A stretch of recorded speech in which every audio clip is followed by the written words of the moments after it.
And welcome to the Fraud Fighters Virtual Summit. Whether you've been with us all day or just joining us for this keynote, we're happy you're here.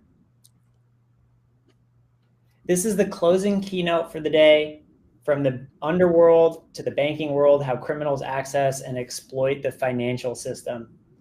I'm Ross Warnloff, Marketing Director at Unit 21. A few quick housekeeping items before we dive into the great discussion we have planned today. First, this session is being recorded and will be available pretty much immediately after this chat. And second, because this session is only 30 minutes, unfortunately, we won't have dedicated Q&A at the end. Instead, we'll open up Q&A and answer questions throughout the chat, so please send those in. So let's jump in. I am thrilled to introduce today's keynote speaker, Mariana van Zeller. Mariana is an award-winning correspondent, investigative journalist known for hosting and executive producing National Geographic's original documentary series, Trafficked.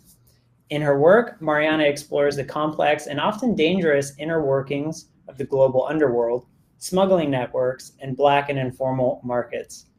Mariana has earned some of the most prestigious awards in journalism and storytelling, including a DuPont Award, Livingston Award, Peabody Award, Television Academy Honor, and several Emmy nominations. Mariana, welcome. Thank you so much for having me, Ross. Thank you for being here. And also with us today is Unit 21 CEO and co-founder Trisha Kothari. Trisha, welcome. Thank you, Ross. Excited for this conversation. I'm excited too. Well, at this point, I'm going to go off stage and let you take it away. Awesome. Well, firstly, thank you, Mariana, for joining us. I'm so excited to be having this conversation with you. I'm a huge fan of your work. It's just so different, and it requires so much courage that is really hard to put into words. So thank you, Trisha. I'm really happy to be here. And I'm very jealous of your t-shirt right now. Yeah, Fraud Fighters. If you want any Fraud Fighters t-shirts from the audience, and just DM me, and then we'll find a way to get it your way. Will do. Awesome. Well, Mariana, you have a really unique story. So can you share a little bit more about how did you get into this world of investigative journalism, and how did you decide to launch Trafficked and the type of stories that you're going after? Absolutely. Well, I decided I wanted to be a journalist when I was 12 years old, and I essentially made it my life's mission. And I applied to Columbia University's journalism school after I graduated from school here in Portugal, where I'm originally from. And I got denied the first 2 years. The third year, I flew to New York and I knocked on the dean's door and I explained that my dream was to become a journalist. And that year I was accepted. And it just happened to be the year that 9/11 happened. I had just been in New York for a month when 9/11 happened. And I was the only Portuguese journalist at the time living in Manhattan. So I ended up doing all the live reporting for Portugal. And because of it and how that impacted me and the sort of journalism that I wanted to do, a year later, I actually moved to the Middle East and started reporting on the terrorism networks and jihadis that were crossing from Syria into Iraq to fight against the Americans. And that was sort of my first taste in the underground economy, on this sort of underworld, secretive networks, and these black markets that very often people don't get to see. And since then, I've been fascinated by black markets. I've covered them for almost 20 years now. And about 6 years ago, I brought this idea to National Geographic, and we came up with a show called Trafficked. We're now filming season 5. And in each episode, we tackle a different black market, whether it's gun trafficking or drugs or scams. I mean, you name it. And we're there covering it and gaining access, basically, to these global black markets. Thank you for sharing that. It's really amazing. And people should definitely catch your show if they haven't had a chance to. What I really love about your show is that you do a lot of research and get access to this whole world of criminals that most people don't have access to.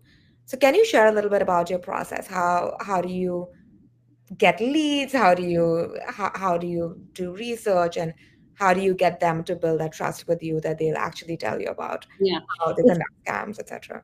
Incredibly hard. It looks sort of easy because the end product is us gaining access to these criminals and smugglers and traffickers around the world. Yeah. But it is the toughest part of our job. I always say that I've gotten very, very used to being rejected, because for every yes we get dozens, sometimes hundreds of no's.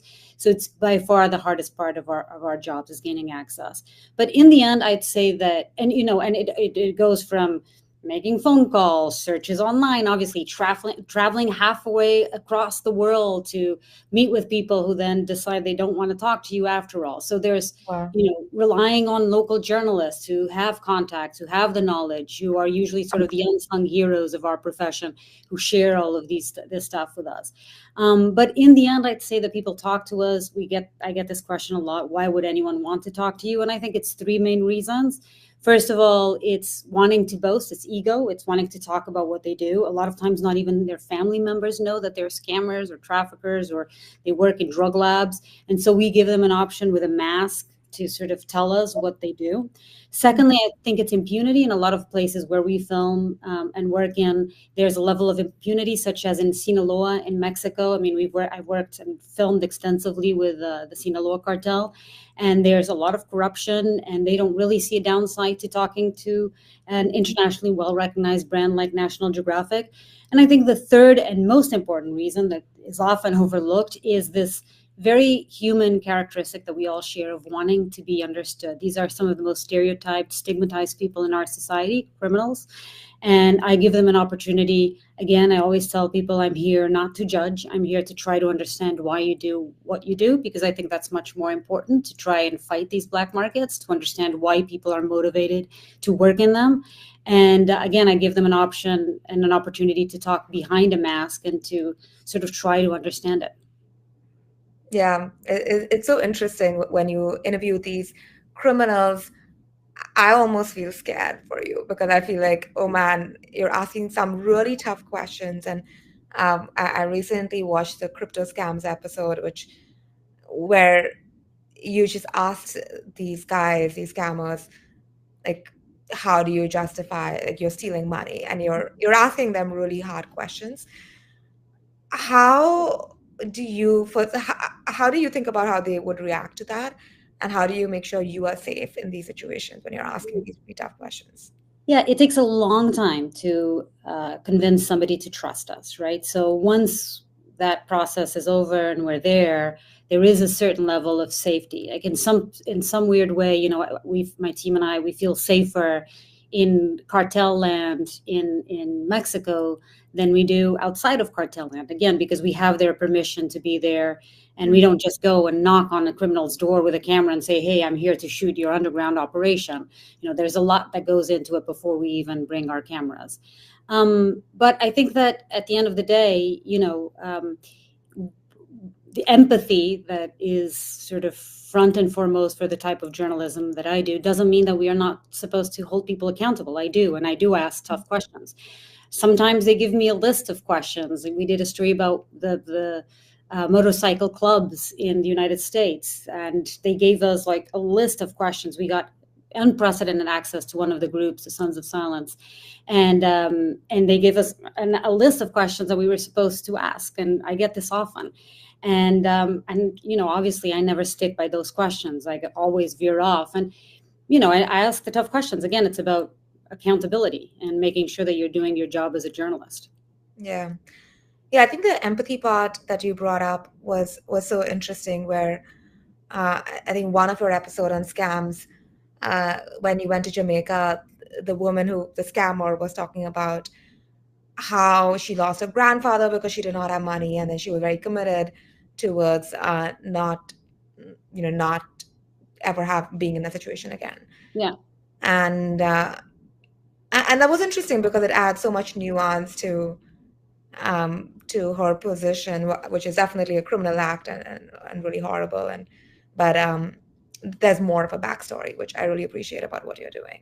I really appreciate you bringing that up because actually that was one of the first stories we pitched Nat Geo when we started Trafficked. I really wanted to do a story about who are the people behind the scams. And this is 6 years ago. And the scamming industry has changed dramatically since then. But 6 years ago, when you talked about scams, you thought of either the Nigerian prince email or you thought of the phone calls that you get telling you that you won the lottery, right? These were the type of scams that were out there at the time. And I started pitching Nigeo and telling this should be one of the first stories we tell on this new show about black markets because it's becoming bigger. And it totally changed the way we continue doing the show. It was the second episode we filmed. And once I met Tweety, who was the scammer, the female scammer you're talking about, and hearing her story about how she works at a resort, her grandfather needed surgery. She couldn't afford, even with the money she makes at the resort, to pay for her grandfather's surgery. And therefore, which cost $2,000 or something like that. And because of that, she decided to start scamming because she realized that she was God in her family. That's how she said it. I am God in my family. And it's my responsibility to make sure that this never happens again. And so she decided to start scamming. And for me, it was a huge sort of eye-opening moment where I realized it's a show about black markets, but ultimately it's a show about people and the decisions that people make. And your options at the end of the day are only as good, or your choices are only as good as the options that you're given. And for so many of these people that we film in these black markets, these are the options that are available for them. And so I also sort of thought that the show could be a great conversation starter for all of us to start thinking about the options the choices that we make in our lives with the options that we're given. And so it totally changed sort of the course of the show in many ways. Yeah. Yeah, that episode really started making me think about like, okay, when do you stop justifying criminal activity? Do you justify criminal activity? Do you appreciate the empathy? And I think what I really value about it is for us as fraud fighters and as a company that has a mission to stop bad activity in the world, it is much easier to do that when you have an understanding of where are people coming from and what are the tools and techniques that they use to get into the minds of lonely people or people who may not have that exposure to understand whether they're getting scammed. So thank you for providing that light into what that world looks like. So I'm curious, you mentioned this interesting thing, which is the world of scamming has changed a lot in the last 6 years. Can you share a bit more about that? Yeah, I mean, so much. I think it's risen by 90% scamming in the last 10 years. Again, when we started, first story I ever did on scams was first time I pitched it was 2018, and it was completely different. Again, it was phone scams and the email scam, Nigerian email scams. Now we're talking about romance scams, cyber scams, crypto scams, the blind mule scam, sextortion, and the number and different types of scams, and then also the type of people that are involved in these scams. I've spent a lot of time with street gangs that are now scamming, who were used to sell drugs basically, and are now realize that there's much more money to be made. The risk is much lower in scamming. One example that I remember was we did a story about cyber scams, for example, and we spent time with this group of Latin kings in an apartment in Miami. And the guy that brought us into the apartment, he took me straight to his kitchen where he was packaging fentanyl. And then he turned to me and said, but actually, if you want to know where the real business is, come with me to the living room. And he takes me there, and there's 5 other guys, all Latin kings, all part of this gang. And they call themselves a scamily. And each one of them was sort of focused and gaining experience and expertise on different scams. And they were saying that right now they were starting to make a lot more money from scamming than they were from the drug business. And if you get caught with fentanyl, you can get life in prison. If you get caught scamming somebody, you're unlucky if you get 5 years in prison. So for them, it was sort of a risk reward was so obvious. So the type of people that are now scamming is just not the people that were scamming before, and it's really, really grown dramatically. Yeah, we see that a lot as well. In fact, even since the launch of OpenAI's ChatGPT, we're seeing the sophistication of scams increase. And sure, there's the Nigerian print scams, but a lot of people know that there's punctuation errors, spelling mistakes. You know that this is probably not real. But now the level of sophistication of scams is so amazing because now these criminals have access to tools that can make them seem very sophisticated. Absolutely. Yeah, before it was all emails. Now they can even get on a video chat, and it can be, it can be AI, or they figure out ways that they can be tricking somebody into believing that there's a real person there, or that they are the person that they say they are. The romance scams is a great example of that. And in fact, they're scammers, and they're not at all who they're portraying themselves as being. Yeah. I'm curious, you mentioned this interesting thing, which is that it's opened up for like scamming has become more lucrative for previously very dangerous criminal activity. Now the opportunity for scamming seems to be much more easy. I'm curious, what has surprised you about how they think of identifying victims or how they conduct their processes to conduct a scam? I think people often think of scamming victims as people who might not be very tech savvy, or might not be Yeah. very smart, or might, have a level of ignorance. But that's actually not the case. You'd be surprised by the amount of people, by the victims that you find, by scamming victims. For romance scams, we interviewed a woman who ran her own business, was very successful, and lost $1.6 million to a scam, to a romance scammer that she believed was real because he was so good at doing what he did. We interviewed one of the most heartbreaking stories. You usually think of scams, you think of people losing money, but it's not. Sometimes it's worse than that. With sextortion, we interviewed parents who've lost their kids, who committed suicide because they were sextorted. We spent time in a prison in Mozambique with an American guy who was in prison with a Canadian and another American, all of which had been victims of what's called the blind mule scam, where they received these emails saying that they had this inheritance, they had family members in Europe, and they believed it because they did have connections to Europe. And then the scammer said, "You don't even need to give us money. You just come to Africa. We'll pay for your tickets. We'll pay for your hotels, and it's a free adventure for you. And then we'll give you papers that you'll take with you to Europe to receive your inheritance." But hidden within that briefcase was also drugs. So now you've got this guy, retired truck driver from Minnesota, who's doing 17 years and is probably going to die in a prison in Mozambique. So we're talking about real, sort of, not just money being lost. We're talking about real loss and real human life being lost, and it's really tragic. Yeah. Yeah, we actually did an episode on sextortion at Fraud Fighters Virtual Summit with Paul, who's done great work that's been published in New York Times, and it's really crazy the mentality that you can get into when you feel like this person is going to release my nude photos to my entire Instagram follower list can lead you to feel like the only option that you have is to take your own life. And Oh, it's devastating, Trisha. And one of the people we interviewed, so that was surprising to me too. When you think of scams, you don't immediately think of the Philippines. It turns out that when we started doing our research, the base of sextortion, a lot of the sextortion scammers are actually in the Philippines. So we traveled to the Philippines and ended up doing an interview with a man in prison who told us that he was actually online scamming an American victim. When the American victim became so desperate that he hung himself in front of this scammer. oh my And God. that was one of the most sort of difficult interviews we've ever done. I completely sort of broke down in tears because I'd spent so much time talking to the family members of those victims of people who committed suicide, and being face to face with somebody who was responsible for that was really, really, really hard. And again, but it's important to give voice and to try to understand why people do this sort of, why they do this. Yeah, and by understanding why they do, it's much easier to define a strategy on how to catch them as well. You mentioned this very interesting thing, which is that the most surprising thing was that they're not, non-technical people who are very gullible necessarily. They can also be very intelligent people.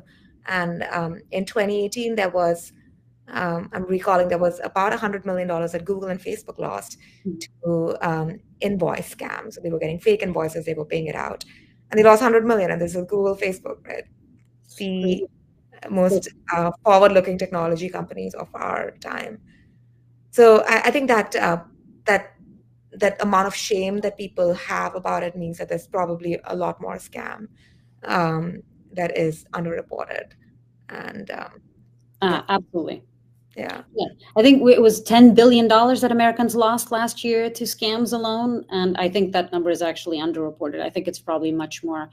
Victims of romance scams, for example, we spoke to a lot of women, and then we thinking that this was basically mostly targeting, that the scammers were mostly targeting women.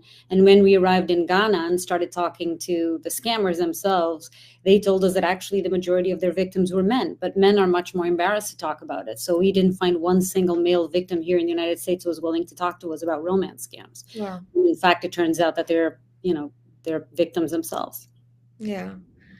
I'm curious, what do you think companies can do? This is a really big rising problem with AI. We are already seeing, even within Unit 21, the instances of our customers getting scammed is increasing. We did a poll recently of what is the biggest fraud vector that people are concerned about, and 53% said scams as number one. So it is very top of mind for the audience. What do you think financial institutions can do to better combat this problem? Well, I'm happy people like you guys exist because we need you guys more than ever now. I think that raising awareness is incredibly important. I have devoted a lot of time to reporting on scams exactly because of it, because I do think that if people know, they're less likely to fall into these scams. So that's my job as a journalist. And it works. Raising awareness really does work. I get messages on a weekly basis from people through social media who tell me, I watched your show on romance scams and realized that my mother was actually a victim of it, and I was able to stop her from sending money. Or my father almost fell for the blind mule scam. I got an email the other day from a person whose son came up to her and started asking her for money, and she suspected that the amount of money was so suspicious, it was so large, that she thought, wait a second, and started asking more questions because she had watched sextortion and realized that he was being victimized by sextortion, and that he was about to send money to these scammers. And so I do think that raising awareness is incredibly important, and just keep talking about it, and then relying on companies like you guys to figure out how to actually put in the obstacles, because right now it seems that it's very easy to scam, and it shouldn't be. Yeah. I'm curious also, and you do a lot of work internationally for your research and where often the criminals are often placed. I'm curious, how do you think about international law? One of the problems is just as the breakdown of as the country as you move from country to country, it's much more difficult to put these criminals into a legal system and the respective action. Yeah. Yeah. The Filipino scammer we interviewed in the prison in the Philippines, he was there not because he had scammed Americans and he had, basically been responsible for at least one suicide. He was there because he had scammed Filipinos. And when we asked people, the government and people and journalists who had been reporting about this there in the Philippines, they told us, like, there's really no incentive for these governments to go after scammers who are scamming people who are not civilians of their country, citizens of their country, right? There's no incentive. And I always say this, and this applies to all black markets. Many times it's not that the people are broken. Like we tend to point the finger at criminals and traffickers and think that they are the problem. It's the systems that are broken. They're very good at exploiting those systems, a lot of times out of necessity, most of all. And so that's what we have to sort of focus our attention on. How can we prevent, how can we build better systems so that it isn't so easy for people to be victimized and for the traffickers and the scammers to be on top. Yeah. Because right now it seems like we're all playing a game of cat and mouse, and they're definitely winning. Yeah. And we often see that as well. A lot of scam accounts, which are scammers, they stay alive in systems even after maybe they've conducted a scam, because there is no easy way for companies to collaborate and for one financial institution to tell another financial institution that, hey, I think this account may actually be a scam. Absolutely. I have a great example of that. The scammers that were responsible for putting that American man from Minnesota in prison in Mozambique, we started contacting him on email and pretending that we were acquaintances, that we knew this American man. His name is Rodney Baldas, that we knew him well, trying to see if we could actually meet with the scammers ourselves and confront them. And they were still very much, and this had been 5 years since Rodney had been in prison, 4 years, and they were still very much in operation. And we started corresponding, and eventually we did come face to face with them in South Africa. So this was it was a global, he was caught in Mozambique. The scammers were in South Africa. Some of them were Nigerians. It was a global scam. They were involved in drug trafficking as well. And they were still very much in operation, even though, they had landed some men, more than one, we believe, in prison. So it's truly frightening. Yeah. And that's something that we are really hoping to solve with the consortium is more collaboration between companies so that we can be more proactive instead of reactive towards fighting fraud. I'm curious, with respect to what you see, often these criminals will conduct these scams or whatever operation that they're conducting to gain access to money. What do you see as common methods that they use to move or conceal this money from their illegal activities? Yeah, it's so interesting because I do spend so much time with these criminals, and it's a question that I ask very, very often. And they're very happy to boast about what they do, the drugs they make, the guns they smuggle, the people they scam. But it's always a more sensitive topic when I ask them how they hide their money. And I've gotten answers, the shell companies, the reselling of assets. But I've also had some very surprising answers. Sometimes reality sort of imitates fiction. We had a case where there was a gun trafficker that we filmed with, and he owned a bunch of taco shops south of the border, and he was laundering his money through all these taco shops, which reminded me a lot of Gus and the Pollos Hermanos from Breaking Bad. It was sort of the Gus of the Mexican gun trade. We filmed with a guy who was who was selling ghost guns out of his garage to criminals here in the United States. And he told us that the best way for him to hide his proceeds was gambling. So every weekend he'd spend the week, he had an above board job. He also sold the ghost guns that he made himself and sold to criminals in his garage. And then on the weekends, he'd go to casinos and launder his money that way. Another big way that I've heard through working with cartel members or filming cartel members is that they've been telling me that a lot of them have been doing two things. One is horse racing. Betting on horse races has become a big thing, but also using what is now more common, something that I hadn't heard before. And in the last few years, I've been hearing more and more, which is using the Chinese underground banking system. So it's basically Chinese citizens who are involved in this underground banking system. They're professional money launderers. They take something like a 6% fee, and they will launder whatever amounts of money you want for them. And it's becoming more and more used in the criminal world. Yeah, it's really interesting to me how that's these are businesses, right? These are entrepreneurs who think of how to create an organization that will provide the service, and there are a lot of these services popping up, services even to teach how to be a scammer, etc. Oh, yeah. I'm curious. So you are in this really interesting position where you talk to a lot of folks who are operating in these black markets, and they work very much alongside the mainstream economy. How have you seen illegal activities happen alongside normal life, and what does that look like? Yeah, I think that's the thing that most people don't know, that these black and gray markets, this underground economy, actually makes up for 35%. It's been calculated, 35% of the global economy. It's what economists call the hidden third, right? It's these untaxed, unregulated, very often illegal money makers. And so sort of the amount, the extent to which this happens is enormous, and how much they operate in plain sight. I think we think of black markets as being sort of in the other side of the world and hidden underground tunnels. Well, that's not the case. Oftentimes, more often than not, they're very much operating in plain sight. And it's terrifying, and it's happening all around us. A lot of the episodes that we've filmed in, whether it's about assassins or illegal race car driving or, fight clubs, scams, all of these, a lot of them have been filmed in major American cities. I filmed so many episodes just about 15, 20 minutes from where I live in Los Angeles that it's made me very scared about the city that I live, but this is replicated throughout cities and even smaller towns all over the United States.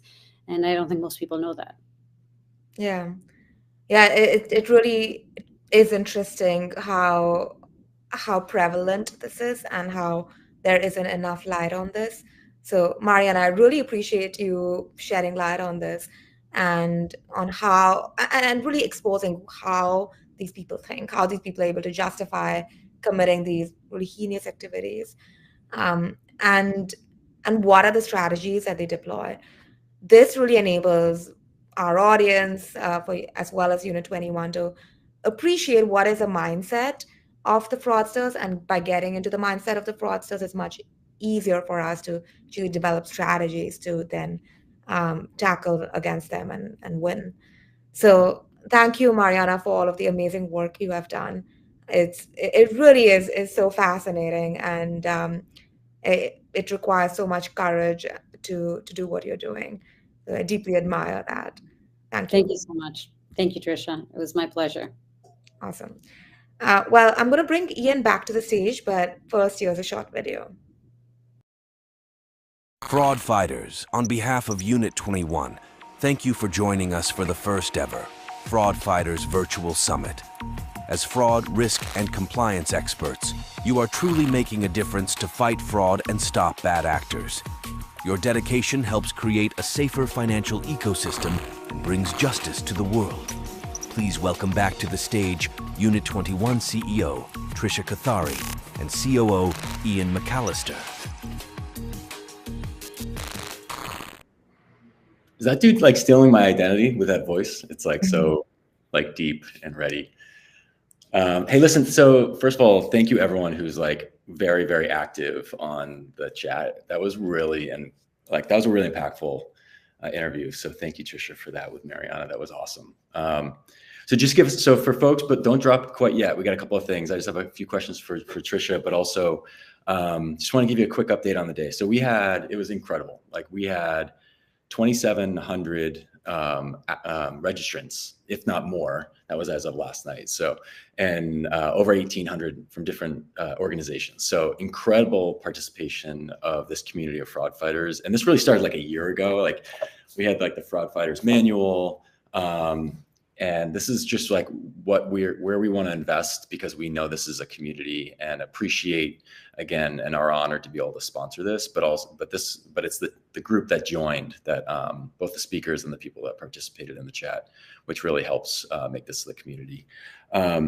We had overall about 30 sessions today, and they're all available on replay. So if you missed a few, or if you want to go back, or if you had to do some work in between, they're all going to be available. So take your time, enjoy the content, and you're going to get a survey from us post this. So please respond to the survey. Let us know how we can do things better next time. We're always looking at how to make things at least 10% better when we do this again. So would love the feedback. I know Trisha would too.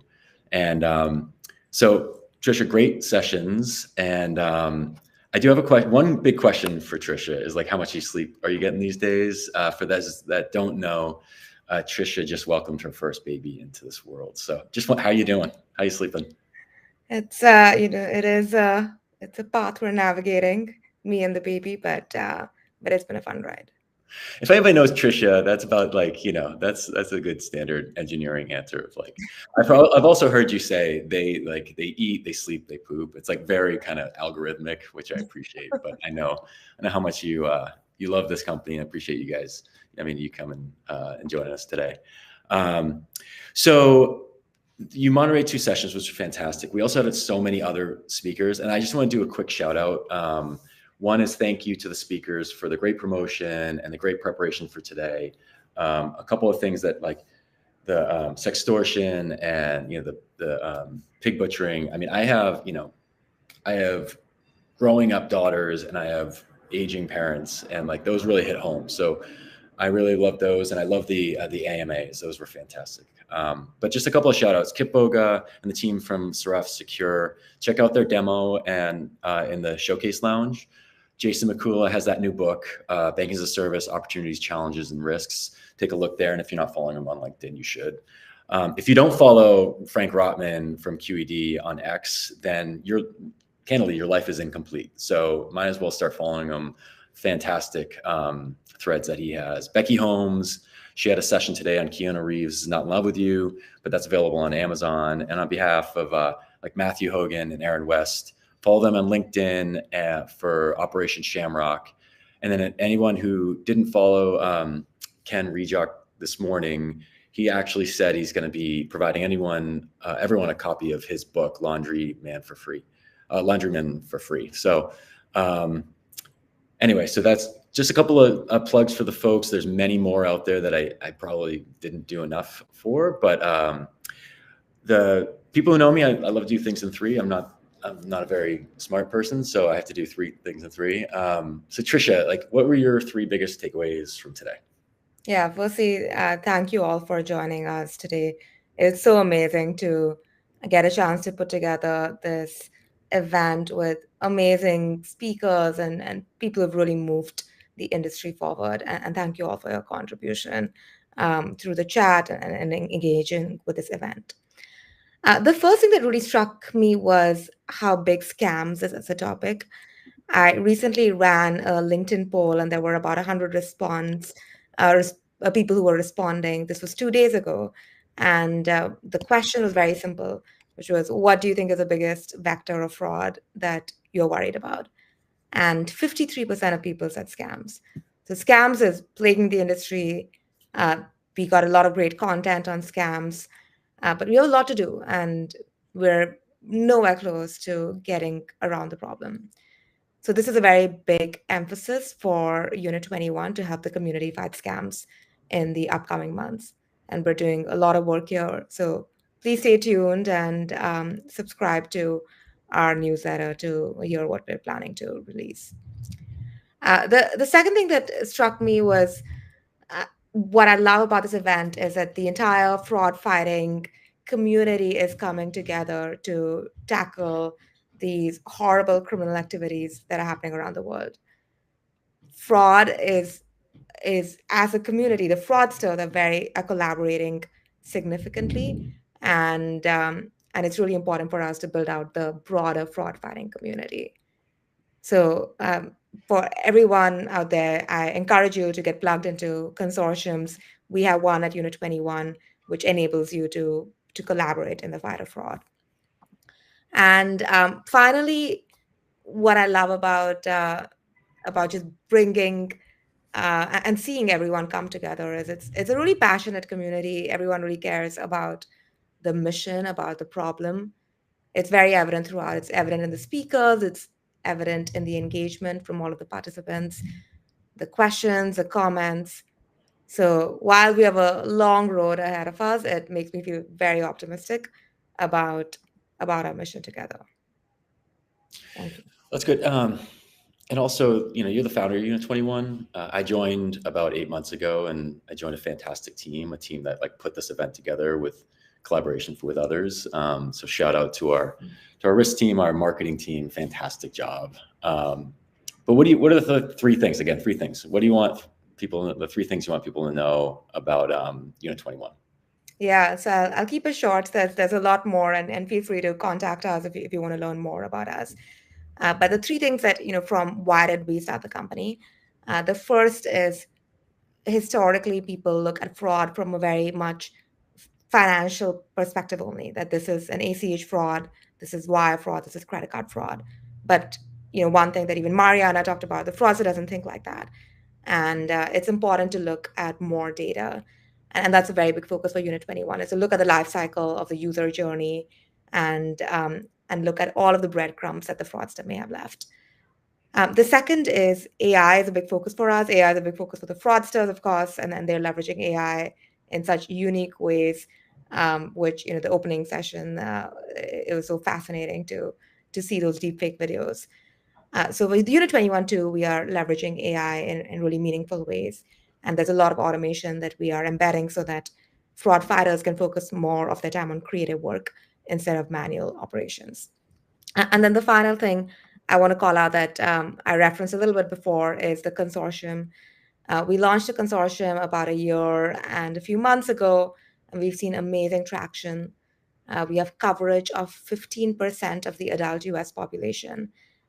So we're seeing some really great collaboration for a significant percentage of our of fintechs and financial services companies. And what we're seeing is that it enables people to go from a more reactive to a proactive approach because they're fighting fraud together.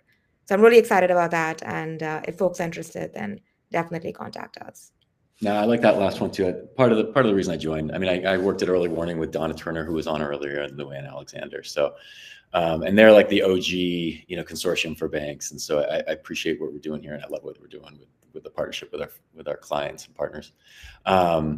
So if you're all interested, I think there's a couple of things that are popping up around demos on the screen. But if you're interested, just go check out the demo videos. We've pulled some really great use cases together. It's a great way to learn more about our approach. And again, thanks for the active chats of people who want to go to Vegas, but also like the virtual. So we'll try to thread that needle for all in the future, so people get a little extra out of it next time. Yeah, back to you, Tricia. Yeah, and one last task from us for all of you is, if you haven't done already, please click on the link here to take our State of AML and Fraud survey. We do this every year, and it's a really useful resource for the entire industry to learn from each other. Even if you aren't directly sharing data in a consortium, it's really helpful to see what are your peers facing, what are the problems and challenges, how are they thinking about investments. So please take the survey, and we'll be publishing a full report for the community in Q3. That's great. Yep. I'll plug that too. Take the survey. We love the data. We'll publish the results so you guys can get value out of it too. So anyway, I think we're closing up. So Tricia, anything to close out with? Yeah, I just want to say thank you all for coming today. I echo Ian's sentiment that we're better together when we're working together to fight fraud. And I just want to say all of the work that everyone in this audience is doing is, there'll be a lot of people in the world who might not even know about what does fraud fighting mean, but their lives are completely changed because of the work you're doing. So I hope you're proud of yourselves, and thank you for your immense contribution to making this world a safer place. Awesome. Thank you all.